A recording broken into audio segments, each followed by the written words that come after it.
Have you ever woken up in the morning and found something in your house that you just couldn't explain? Maybe the TV was on or something was moved and you just chalked it up to being tired. Well, what if it wasn't just you? What if it was something else using your body while you slept? This story is about a young woman who moves into a new house and finds that her sleepwalking is taking a very dark and deliberate turn. It's not just a quirk, it's a cold, methodical performance. And she set up a camera to find out the truth, only to discover something that would change her life forever.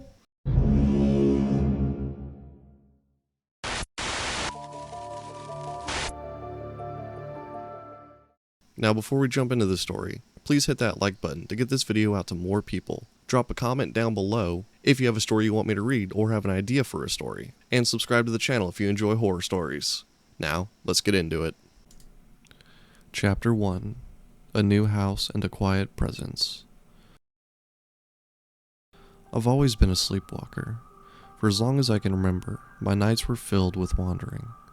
My parents used to tell stories of finding me in the laundry room, meticulously folding clothes in the middle of the night, or standing in the hallway, reciting the ABCs to no one in particular. It was a funny quirk, a harmless habit. My friends joked about it constantly, and I learned to laugh along. But when I moved into this new house, an old Victorian with high ceilings, creaking floorboards, and a lingering scent of dust and silence, it stopped being funny. The house was beautiful on the surface, a perfect blend of modern comfort and classic charm. But there was a quietness to it that felt less like peace and more like a held breath. The first month, I blamed everything on my nocturnal wanderings. I'd wake up to find the kitchen counter rearranged, with my coffee mugs not just in the cupboard, but meticulously organized by size, their handles all facing the same direction. The TV would be on, but on a channel I never watch, showing financial news or a documentary about ancient history. The remote would be lying on the floor, perfectly aligned with the rug's pattern, as if placed there with absolute, inhuman precision. The thermostat would be set to an impossibly low temperature, cold enough to make my breath fog in the morning, and the aroma of stale coffee would hang in the air, a scent I hated. I'd laugh it off, telling myself my subconscious was a frustrated minimalist, or an aspiring scholar with a penchant for bizarre experiments. My sleepwalking was my blanket explanation for every oddity. It was a comfortable, convenient lie that kept the real fear at bay. After a few weeks, though, the strangeness became specific, and the lie began to unravel. I found my favorite sweater, a soft, well-worn cashmere, draped over the kitchen chair, its sleeves inside out. The smooth cotton was strangely cool to the touch, and I swore it smelled faintly of rain and cold earth. A scent that had no business in my cozy kitchen. The cereal I had for breakfast was gone, and the box was on the floor, spilled open, but the spilled flakes formed a perfectly clean semicircle around it, a silent, mocking design. But the biggest shock came when I found a half-eaten bowl of cold spaghetti on the coffee table. The sight of it made my stomach churn. I don't eat spaghetti, not ever. The texture of it makes me gag. The logical explanation I had relied on began to crumble, replaced by a cold knot of dread. This wasn't just me wandering, and I knew I had to find out what was going on. Chapter 2. The Footage. My friend suggested I set up a few motion-activated security cameras in the living room and kitchen. "It might help you figure out what's happening," she said, her voice reassuring. "Maybe you're just acting out in a new place." But I wasn't looking for a simple answer anymore. I was looking for proof. I just wanted to see my own body, to confirm that it wasn't me doing these bizarre things, so I could stop fearing that something else was. I bought the cameras, my hands trembling as I mounted them on the walls. I aimed their lenses at the spaces I felt were no longer mine, feeling like I was betraying myself just to find a logical answer. The little red lights on the cameras pulsed like tiny, watchful eyes in the dark, and I felt a primal shiver of a different kind of horror, the horror of being a lab specimen. The first night, the cameras recorded me. I sat on my couch the next morning, heart pounding with a mix of dread and morbid curiosity, and watched the footage. For the first few hours, nothing. Then, at 2:14 a.m., my body, which had been sleeping soundly in my bed, suddenly sat up. It moved slowly, stiffly, almost like a puppet on strings, its joints clicking with an audible, unnatural precision. It walked to the TV and turned it on, the click of the remote a sharp, digital sound in the silence. Then it just stood there, swaying slightly, watching a news channel with unnerving stillness. It didn't blink, not once. I fast-forwarded, my eyes straining to catch a detail that would prove it was just me. There was no incident with spaghetti that night, but there was something far more terrifying. A flawless imitation of a person completely devoid of the usual fumbling, stumbling chaos of my old sleepwalking. My body moved with an uncanny, practiced grace. It was performing. The next night's footage was even worse. The camera in the kitchen captured a moment that made me gasp out loud, a choked sob catching in my throat. My body walked to the fridge, opened it, and pulled out a tub of cottage cheese.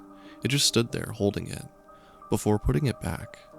But the way its head tilted, the unnatural stillness of its shoulders, the unsettling pause before it acted, it was all wrong. My sleepwalking had always been chaotic, frantic dance, a stumbling ballet of confusion. This was a deliberate, calculating performance. It was learning me. The third night, my body didn't do anything but sit on the couch. For 2 hours, it sat there, its back to the camera, utterly still. I zoomed in, terrified it would turn around. It didn't. It just sat, an unmoving statue in the dark. I kept watching the nightly episodes. The mimicry grew longer and more complex. My body went from turning on the TV to sitting on the couch and scrolling through channels with a perfect, robotic rhythm. Then to eating food, then to wearing my clothes. I watched, horrified and transfixed, as my hands picked up a red dress I hadn't worn in years, a relic from a time before this house. I saw my hands hold the delicate fabric up, examining it with a clinical precision that made my skin crawl, and then, with an impossible fluidity, my body slipped it on. The sight of my own body standing there, wearing a dress I had forgotten I owned, was like watching a ghost inhabit a vessel. The movements were so smooth, so inhumanly perfect. It was like watching a robot try to emulate a person with terrifying accuracy. My body even mimicked the way I fidgeted with the hem when I'm nervous. The smallest of details, perfected. It was not just learning my habits, it was learning my unconscious self. It was stealing my very essence. Chapter 3. A Biopsy of Self. As the days bled into sleepless nights, the footage began to reveal something even more disturbing than the mimicry itself. I noticed that the timestamps on the footage didn't always match the sequence of events.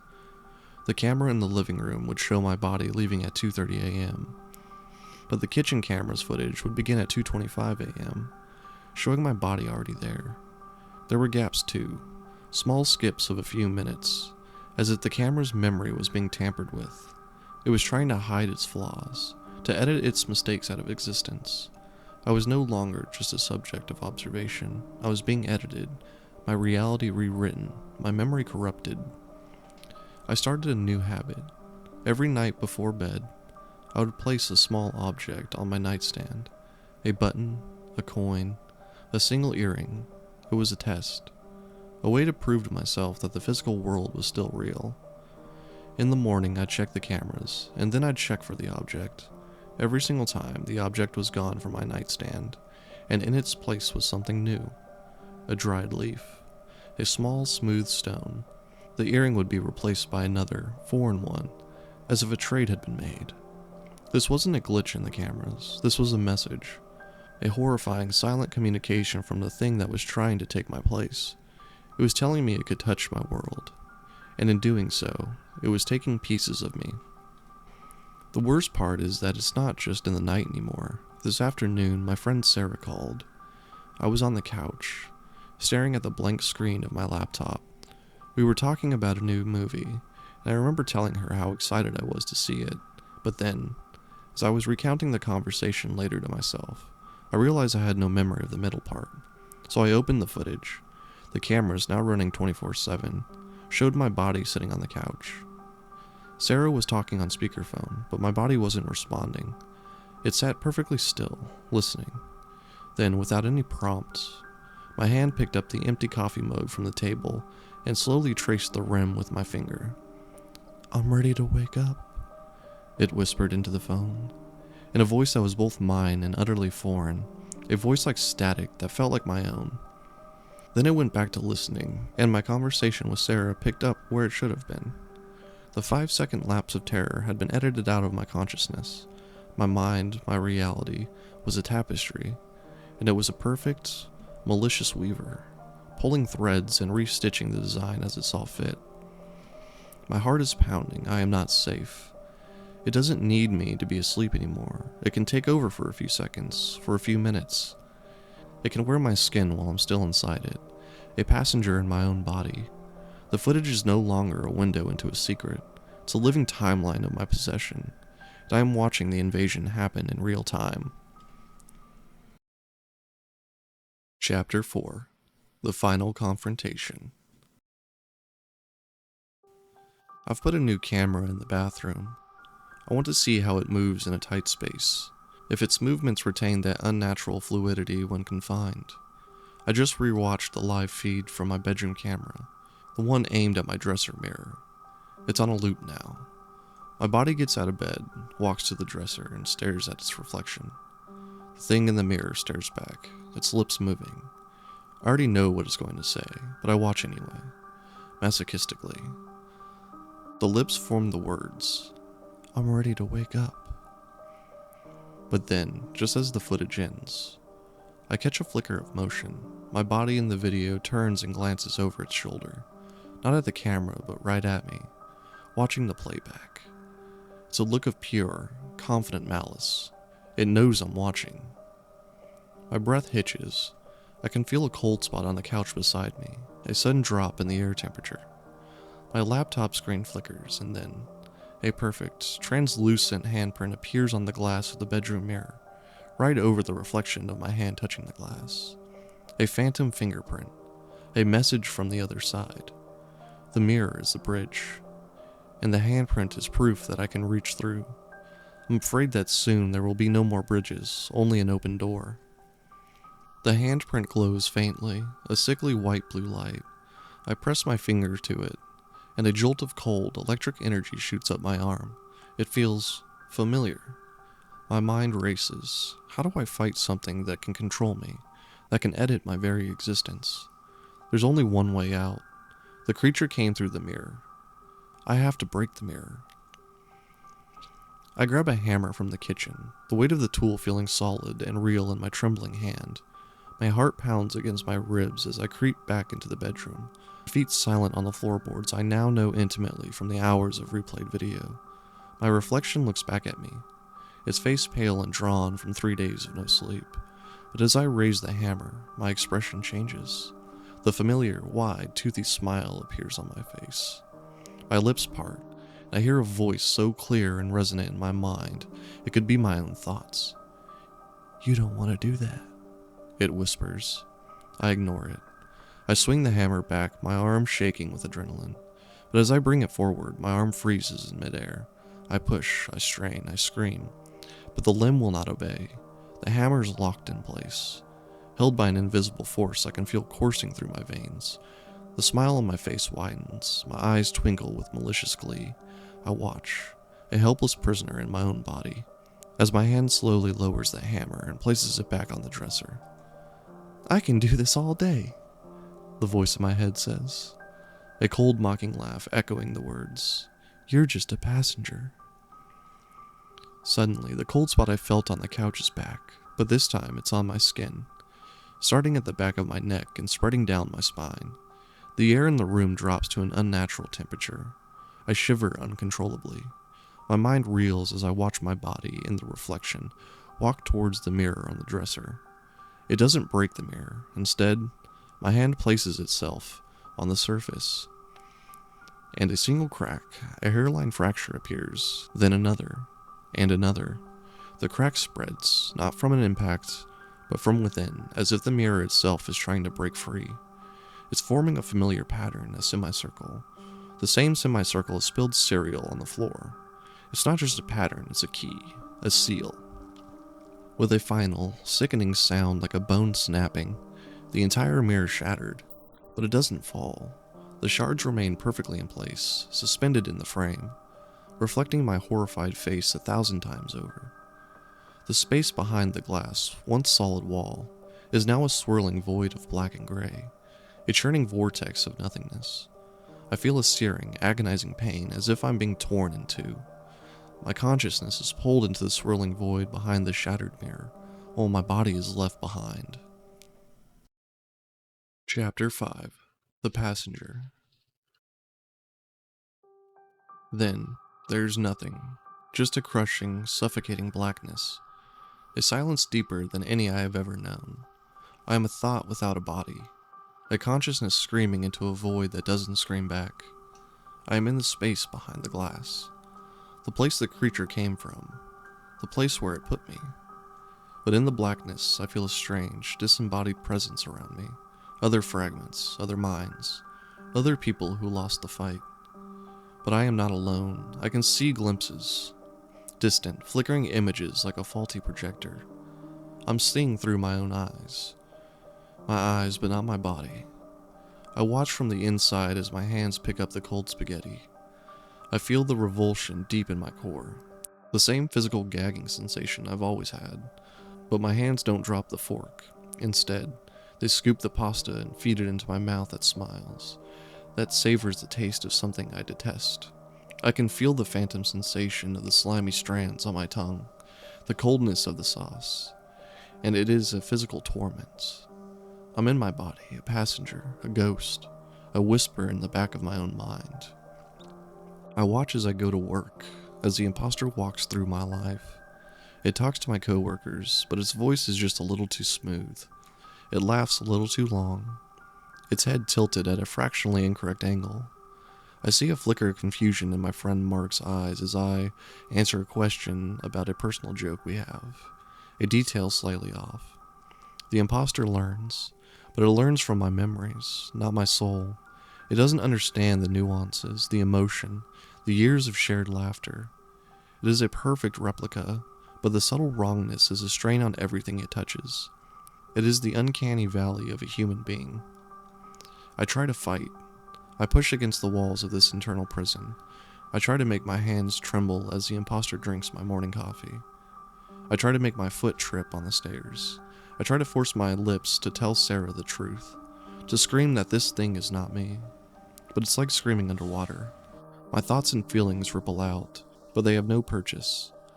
I'm just a phantom in my own mind, a fleeting memory of a person who once was. I'm drowning in my own memories, unable to grasp a single one and use it as a weapon. Chapter 6. A Final, Desperate Hope. Days turn into weeks. The imposter is flawless now. The small errors are gone. It has consumed me, digested my very essence. It's answering questions about my childhood, telling stories about my family. It even cries at a movie that once made me emotional, its tears feeling like acid on my skin. It has mastered the performance. The house is perfectly clean. The cold spaghetti is a daily ritual. I can't even feel my own revulsion anymore. I'm just numb. I'm fading. My consciousness is a tiny speck, about to be absorbed into the void completely. And then, I find a tiny flicker of hope, a resistance. I'm watching my own body walk past the mirror, and for a split second I can see something in my reflection. It's not the serene, blank stare of the imposter, it's me. My eyes are wide, terrified, pleading. A single, panicked symbol from a prison I thought was absolute. The reflection in the mirror is the real me, still trapped behind the glass, still fighting. The imposter doesn't see it, it turns, a serene smile on his face, and continues walking. But I saw it. The bridge isn't gone. It's just a hairline crack now, barely perceptible. It's the only chance I have. I put everything I have, all my anger, my fear, my desperation, into that sliver of a connection. I stop trying to talk. I stop trying to move. I focus on one single thing, one single memory, a perfect, unshakable part of me that the imposter could never truly know. My first memory of sleepwalking. The feeling of that cold laundry room floor under my feet, the smell of clean linen, the comforting weight of my father's hand on my shoulder as he guided me back to my bed. It's a memory not of what I did, but how it felt to be cared for. It is the truth of my body. It is the memory of love. I push with everything. I feel the pressure build in my skull. I feel in my consciousness a tiny burning star, pushing against the back of the imposter's eyes. It's a fight to the death, a silent internal war. My body stumbles, it stops walking. My hand reaches up and grasps my forehead, my face contorting in confusion. It has felt me. It has felt the real me. What is it? My voice whispers to myself. The words a jolt of static in my head. I push harder. I don't respond. I just keep pushing. It can't mimic this. It can't mimic the sensation of being a person, the sensation of being me. The ground beneath me felt like it's shaking. The blackness is tearing. I can see a crack in the void, a ray of light. It's the reflection. It's my reflection, screaming at me from the other side. And I know I have to go to myself. With one final monstrous heave, I force my body to move. It's a slow, agonizing effort, but I manage to curl the fingers into a fist. The imposter fights me, its consciousness a roaring cacophony of white noise in my head. But it's not me, and it doesn't know how to fight like me. My body moves with a familiar, sleepwalking shuffle, a movement born of 1,000 nights of wandering. The imposter is trying to fight a ghost with a body it has only borrowed. My body stumbles forward, crashing into the mirror on the wall, the same mirror where the creature first entered me.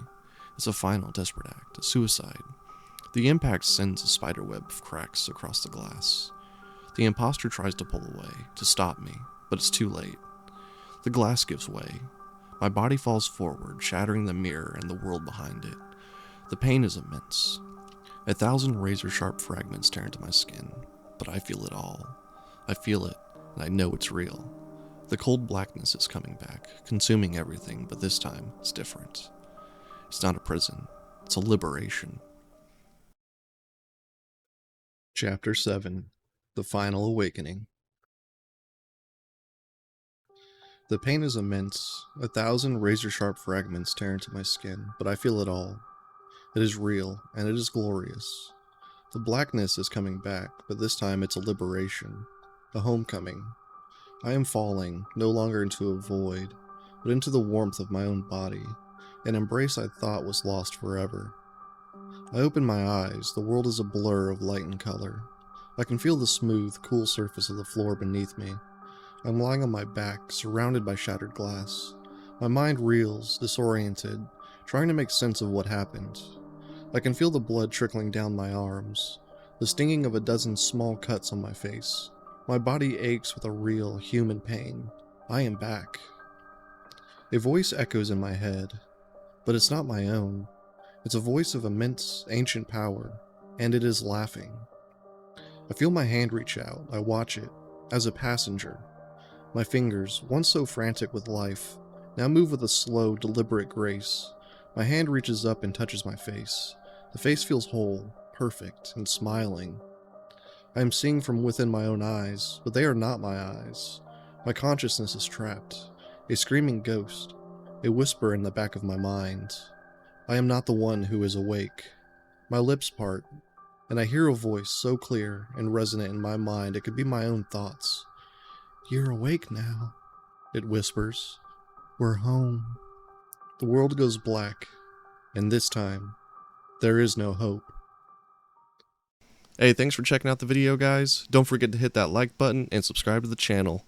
And drop a comment if you have an idea for a story. See you next time.